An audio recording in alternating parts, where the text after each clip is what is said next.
Dear friends, we gather this morning to remember, and we're not on yet. We'll vamp for just, I think it might be coming on. You still can't? Okay.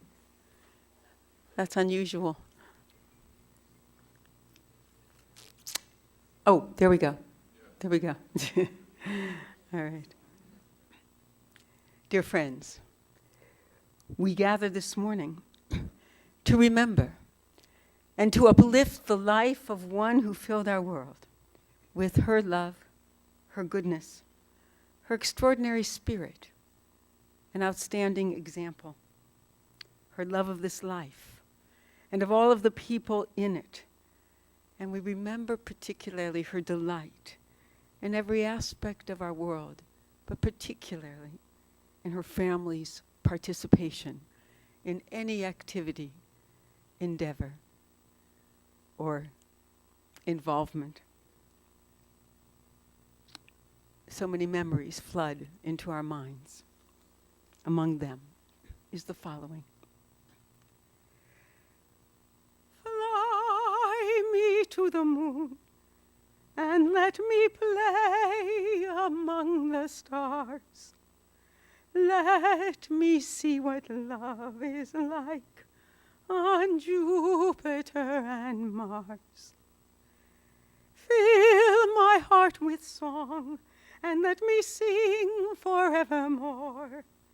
You are all I long for, all I worship and adore.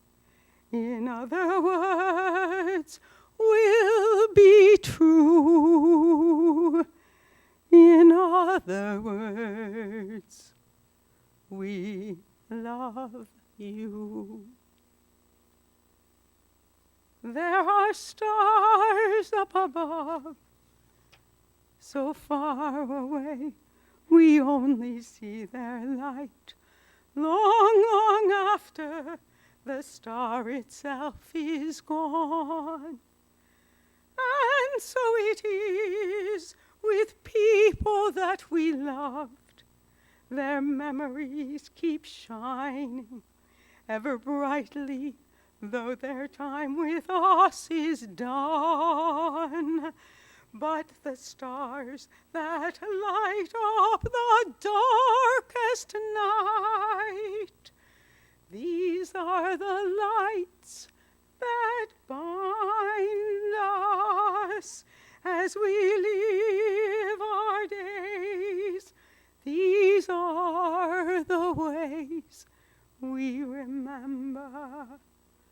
We remember as we live our days. These are the ways we remember. We remember.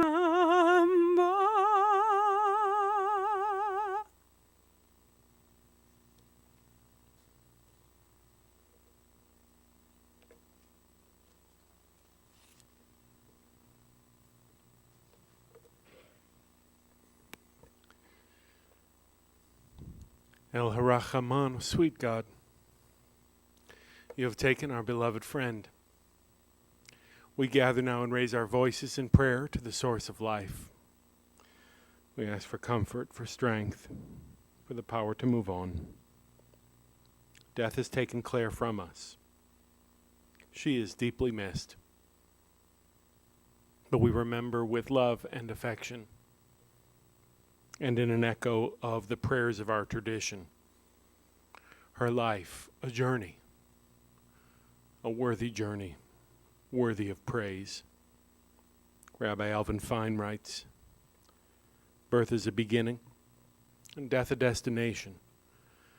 But life is a journey, a going and growing from stage to stage, from childhood to maturity, and youth to age, from innocence to awareness and ignorance to knowledge, from foolishness to discretion, and then perhaps to wisdom. From weakness to strength, strength to weakness, and often back.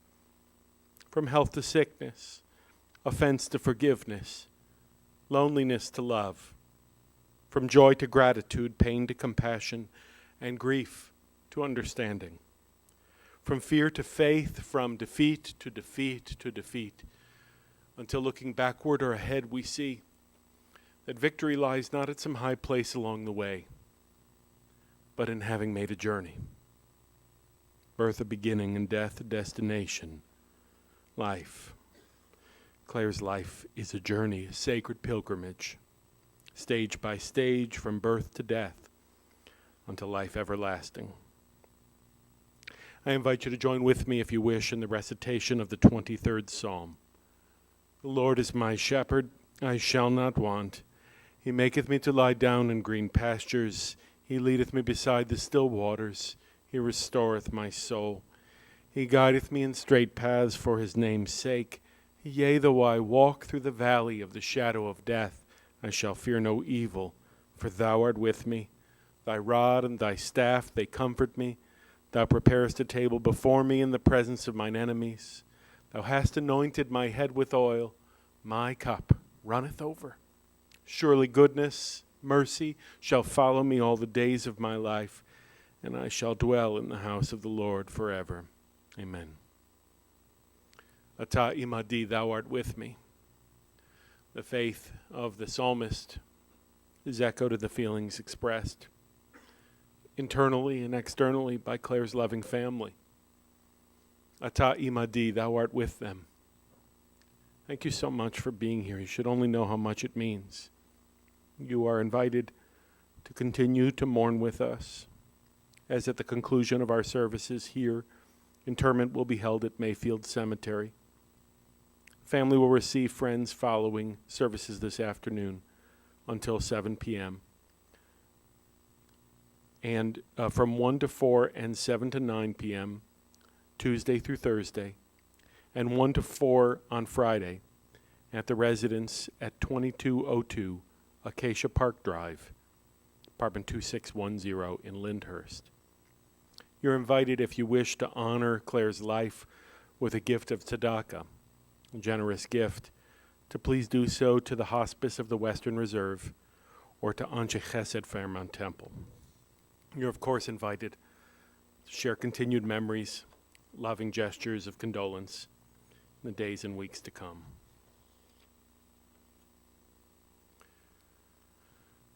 My friends, there is a special teaching about the one who dies in Jewish tradition just as Shabbat begins.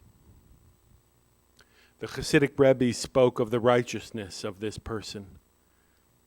And take note of how on the surface it might appear that their lifelessness, as the Sabbath draws near, would be a curse.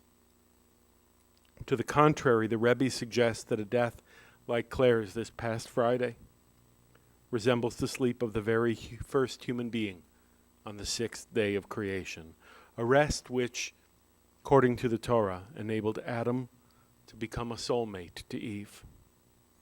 And it also made possible the miracle transforming him to become a parent to his children, who helped him attain a permanent legacy. The Rebbe's further challenge us all to continue the traditions of our loved ones after they die and whenever they die, so that their legacy is extended, it endures. But especially when they die on the Sabbath, this can be a way for their name of righteousness to endure. In the aftermath of these recent weeks and months, when the awareness and finality of death drew near for Claire, it is comforting to know she'll be remembered among righteous individuals. Though we mourn her today, we also pray that the peaceful rest that her weary body now accepts will be one of growth, of goodness for her legacy, and an inspiration for her loud brood of family. I know how much of an anchor that Shabbat observance and being part of our community at Anshe Chesed Fairmount Temple was for her. I have in front of me her and Marv's membership application dated September 1st of 1955, when they joined as a couple. The clarity she gained from her thoughts during our prayers and reflections in recent years, and the opportunity to do mitzvot that you can only do in community, such as comfort recent mourners, or offer loving kindness to friends and acquaintances, and celebrate the traditions of forthcoming holidays. These gave her intense joy. I know this because she told me so. She wasn't verbose, but she didn't hide her feelings either. She cared. She cared to let her clergy know the rewards of reaching her heart as teachers and leaders of prayer. And for this, I can assure you, Cantor Sager and I and our team are very grateful for her. We gather here today with Claire's beloved children, with Julie and her Neil, David and Jenna, Diane and her John, Marcia and her David, and Lita, remembering her dear Paul. May he be remembered for blessing. All of them acknowledged in recent weeks that this eventuality was coming near. But it doesn't mean that there isn't severity to being cut off from her voice. Missing so her dear and hopeful and caring, accepting, empathetic nearness in every endeavor. Somehow today, even in sadness, Claire's life inspires in them a feeling of appreciation. They wistfully hope that if a God intended them to feel secure and protected, then their beloved mom was a sign of that presence. They have witnessed how many connected with her as a dear friend, a precious member of this community, a devoted daughter to her parents, Joe and Rose, and sister to Anna and Judy. Claire was the last living link to that family of origin. She gave and drew so much nachas to not only to her children, but to those whom she was a caring aunt, namely her nieces and nephews, who love her so. Leslie, Rana, Adam, Mark, Jeffrey, Ricky, Joellen, Nancy, and Laura. Our sympathies are extended to you. One need have only witnessed a small portion of the way this family, all of the spokes on the wheel of Claire and Marv Snyder, have bonded during times of need and celebrated during times of exaltation to hope, as I do, to have absorbed some portion of this woman's essence. Claire was born here in Cleveland, the end of Thanksgiving weekend, the last day of November of 1926.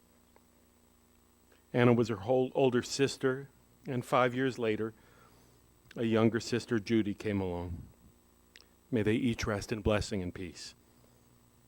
At about the same time that Judy was born, their maternal grandmother, Leah Grossman, was widowed and came to live with them, bringing with her an Orthodox Jewish practice and discipline, and an emphasis on keeping the home kosher, and sharing both love and quite amount of structure to her granddaughters. Claire shared memories from that era of her childhood avidly, riding the streetcar, going to the movies, keeping a dutiful eye on her baby sister, and being active at Heights High. These were alongside memories Claire shared of friendships made with other girls all the way back to preschool, including women she'd be friends with her whole life. Among them, Gertie Liss, Eleanor Schwartz, and Rhoda Silver. The Maj games these women played, and more importantly, the sustaining roles in life and friendship each of these women played, along with other friends, going back to childhood, such as Elaine Friedman. They are recalled with great smiles, even on this mournful day. When she was a teenage student at our synagogue Anshe Chesed, when it resided on Euclid Avenue, she was in Mr. Brilliant's class when she met a cute, shy, skinny, sports-loving kid named Marv Snyder, who was a big shot and all of 15 at that time. They became friends, but they didn't start dating until senior year. Then she went to prom with him at the Midday Club and dancing at the Green Derby. Claire told my colleague, Rabbi Caruso, a few years back as he prepared for Marv's funeral, that it was his kindness that drew her to him. But her mom, Rose, cautioned her daughter about going steady too soon with just one guy. So they tried to keep their relationship under the radar. After high school, he enlisted in the Army, and smitten as he was, I was told yesterday that he wrote her every day from his military service. Though she was 19 when they got engaged, at her mom's insistence, Claire and Marv had a long engagement. They didn't get married until she was 21. The two were married February 1st, 1948, here in Cleveland, and honeymooned in New York City. This first trip in their marriage made them realize something that would characterize their favorite parts of the next 63 years. They loved to travel the world together.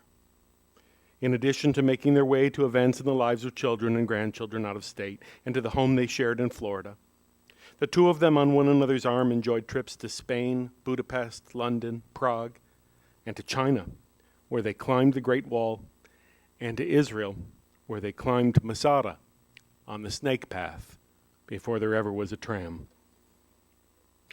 She told me only weeks ago at her home at Myers Apartments how rewarding it was for her to look back on her life, the times she spent traveling the world with her husband, which also meant seeing the world up close and personal in a community here in town called Willowick, where she and most especially Marv were icons at Vine Leader Drug. The two of them each actively sustained that business Marv had joined, but which was started by Claire's dad. They cared together about serving the customers and shrewdly advancing the business. Family could see how much of a team they were in this endeavor. They also saw how it and admired how much they had in common and how much they enjoyed one another's company when the activity wasn't work but play, when they were dancing, playing tennis or bowling. These two always showed how beshared they were for one another. Indeed, when Jenna married David 16 years ago, she remembers seeing Marv and Claire dancing ever so beautifully to the song Sinatra and Sager made famous, Fly Me to the Moon. And it seemed that not only were they enjoying themselves, but also they were the living embodiment of its lyrics, which tell one's lover that they are all I long for, I worship and adore. If Claire and Marv's kids and grandkids can today close their eyes and remember the loving affection that they shared in life, I can assure you that as this last Shabbat drew near, Claire could also draw her eyes closed and know she felt grateful and enriched in the way the Jewish tradition designs when the Proverbs say, Ezehu Ashir, who is truly rich, Hasameach Bechelko, the one who is happy with her portion. She looked around each of you and saw in you a portion that she wanted to be close with and take pride in. Julie told me yesterday of the many, many needlepoint crafts that Claire made, going back to her own childhood. Her mom never claimed to be perfect at this craft, but she did make a perfect effort to have needlepoint be something over which she would bond with her kids and grandkids. Julie and her kids most especially prized the needlepoints that reflected Grandma's creativity and her thoughtfulness when she would attach to the back of each of them a special note, either of thanks or of dedication or of gratitude to a child or grandchild. Similarly, David spoke to me about making both jigsaw puzzles and later crossword puzzles come together with his mom's help. The latter came into the picture when sitting in a waiting room for what seemed like endless hours during Marv's heart surgery 24 years ago. She invited him to join her in working on the crossword, but when David demurred, she began right then and there in the waiting room to teach him how to do so, both reminding him of his mom's great strength and her ability to concentrate in a difficult moment, showing and not just telling him many times over that you can still learn and draw meaning every day of your life. Lita reminded me that not only did her mom meet her guy at our temple, but she was so friendly and open-hearted and easy to make friends with that she acceded to leadership roles in our couples club. She was the president of our PTO association and our religious school and part of Fairmount Temple Sisterhood. She enjoyed participating in the various plays put on for Purim, including one in which she dressed Lita memorably as a Hamantaschen, and that this memory reminded her of how much Claire liked liked to play. She would write parody songs, including special tributes for family functions, like David's bar mitzvah, and to lead a shower before her wedding. It seems that Claire got a kick out of the old Alan Sherman album, Hello Mutta, Hello Fada. She would use its songs and other ones as the basis for kibitzing with loved ones near and far. Diane is remembering with great comfort the incredible pride and joy that each of her parents took in her and her siblings' education, and most especially in personally recalling the perfect way they celebrated her master's degree graduation at NYU. Things just seemed to come together so perfectly that day, including, of course, the ceremony and the celebratory meal at the Palm which followed, but also the feeling to which the memory testifies, of being always the recipient of unconditional love and acceptance from her parents. Diane looks back on the ways in which she tested her mom greatly and respects and appreciates the patience and openness that they had for her, each of her siblings, her children, nieces, nephews. She wanted all of us to choose to follow our own stars, to try things and sometimes fail at them, and most of all, to find love in our lives. Marcia agrees that Claire's unconditional acceptance, love, and respect were her trademark, and that was true when no one made it easy on her. To live as long as she did and to never waver from standing behind your kids is something Marcia says she tries to emulate in her own life. She also remembers her mom doing quiet mitzvot, things that she could do without calling attention to herself, like giving a struggling person a ride or helping another person feel supported as they grieved. Even in the dark recent days when the family often wondered whether Claire's health might turn and her quietness turned nigh towards death, there were times when Marcia tells me her mom's presence, her bright wit, her optimism would bring a spark of light. This included a conversation about a forthcoming new great-grandchild, which will soon bless this family. One might have forgiven Claire for staying mum during that conversation. She knew she would likely never get the chance to hold the baby in her arms. But as though reaching across the boundaries of life and loss, a weakened Claire suddenly inserted perfectly her prediction that the new baby would simply be glorious in every way. The fact that Claire looked at the arrival of a 10th great-grandchild, what would constitute the necessary quorum for a Jewish prayer group, a full minyan, as a sign of glory and bounty in the world, is of no surprise to any of us. As Neil pointed out to me, she and Marv were, after all, part of the greatest generation in our country, who carried such boundless optimism and lived it. Lived in a way for what could be and not simply for what is. Over the coming days of Shiva leading to this Shabbat, I only encourage you to continue to drink in that legacy by speaking to the people that Claire admired most in the world. She'd have wanted me to mention them first. Her bounty, her grandchildren, Willa, Gracie, Alyssa, Samantha, Brianna, and her Justin, Jeremy and his Sabrina, Rachel, Daniel and his Jessica, Josh and his Elizabeth. Did I get them all? They will tell you. They'll tell you how their childhood experiences with the one they varyingly called either grandma or Ima make them feel so lucky to have had her for so long into their lives. Samantha can tell you about the present that Claire got for her dog, her great-granddog, Claire said.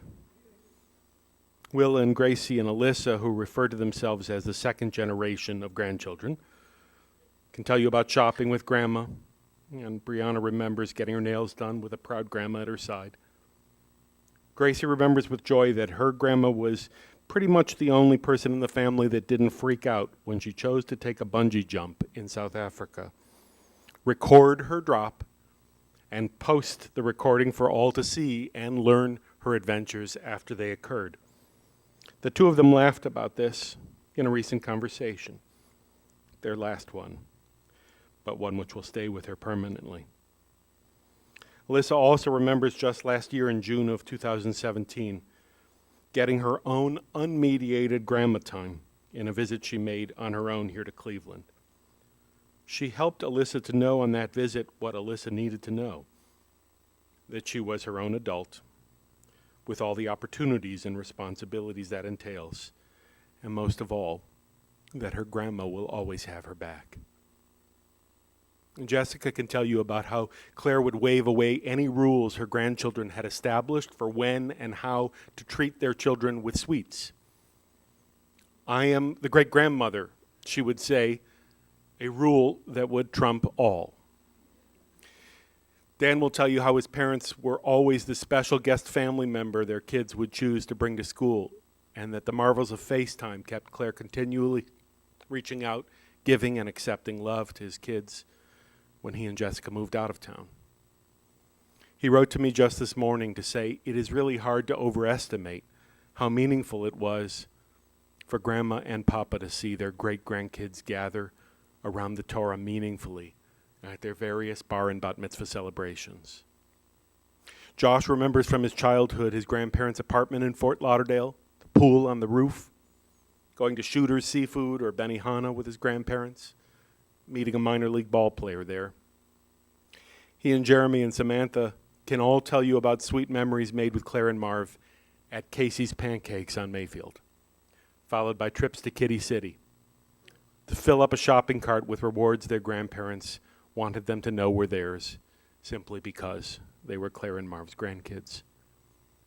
And apparently when great-grandchildren arrived, Claire and Marv would elbow right out of the way anything or person, including loved ones who might be standing in their way inadvertently, to a close-up snuggle and playtime with Ilana, Noah, Nadav, Yaron, Dotan, Adina, Micah, Lila, and Nora.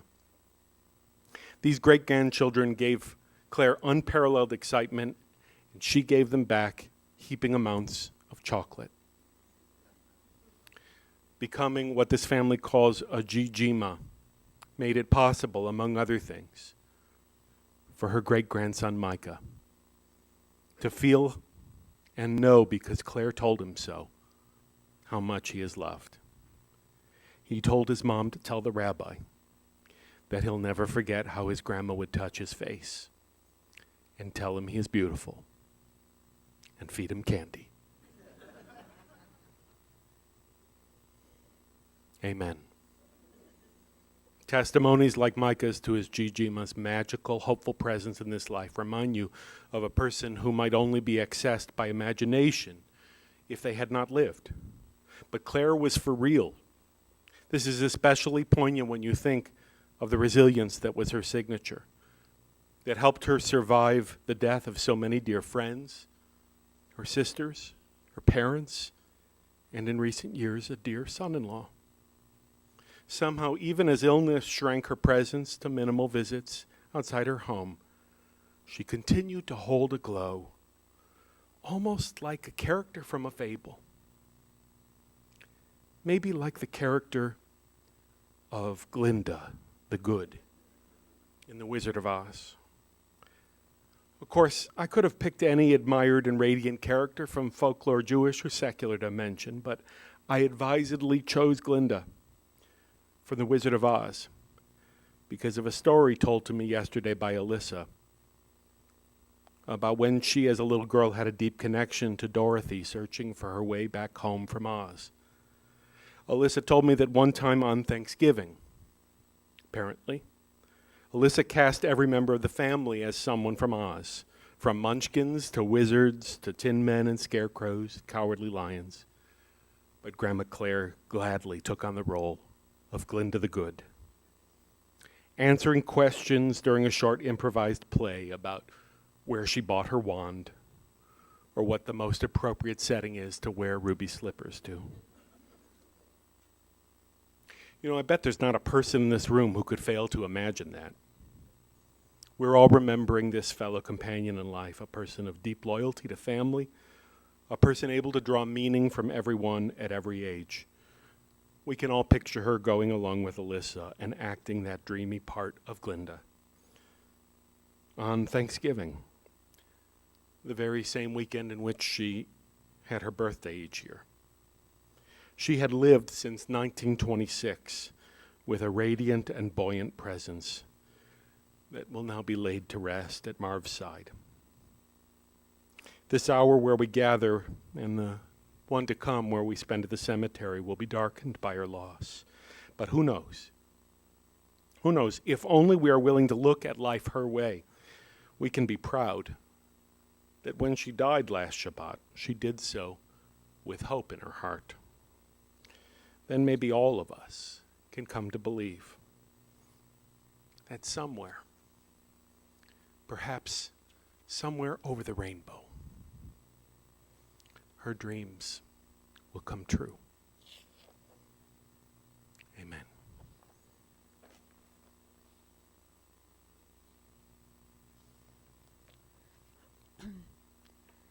Somewhere over the rainbow, way up high, there's a land that I heard of once in a lullaby. Somewhere over the rainbow, skies are blue, and the dreams that you dare to dream really do come true. Will you all please rise?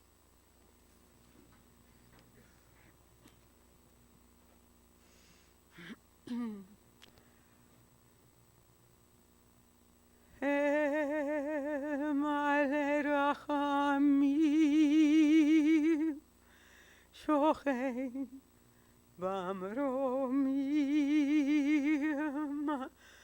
אמצעי מנוחה נכונה, תחת כנפי השכינה, עם קדושים וטהורים, כזור רקיע מזהירים את נשמת חסיה בת שמואל ורזול שהלכה לעולמה. בעל הרחמים ישתיריה בסתר כנפיו לעולמים, ויצרו החיים את נשמתה. אדוני הוא נחלתה, ותנוח בשלום על משכבה, ונאמר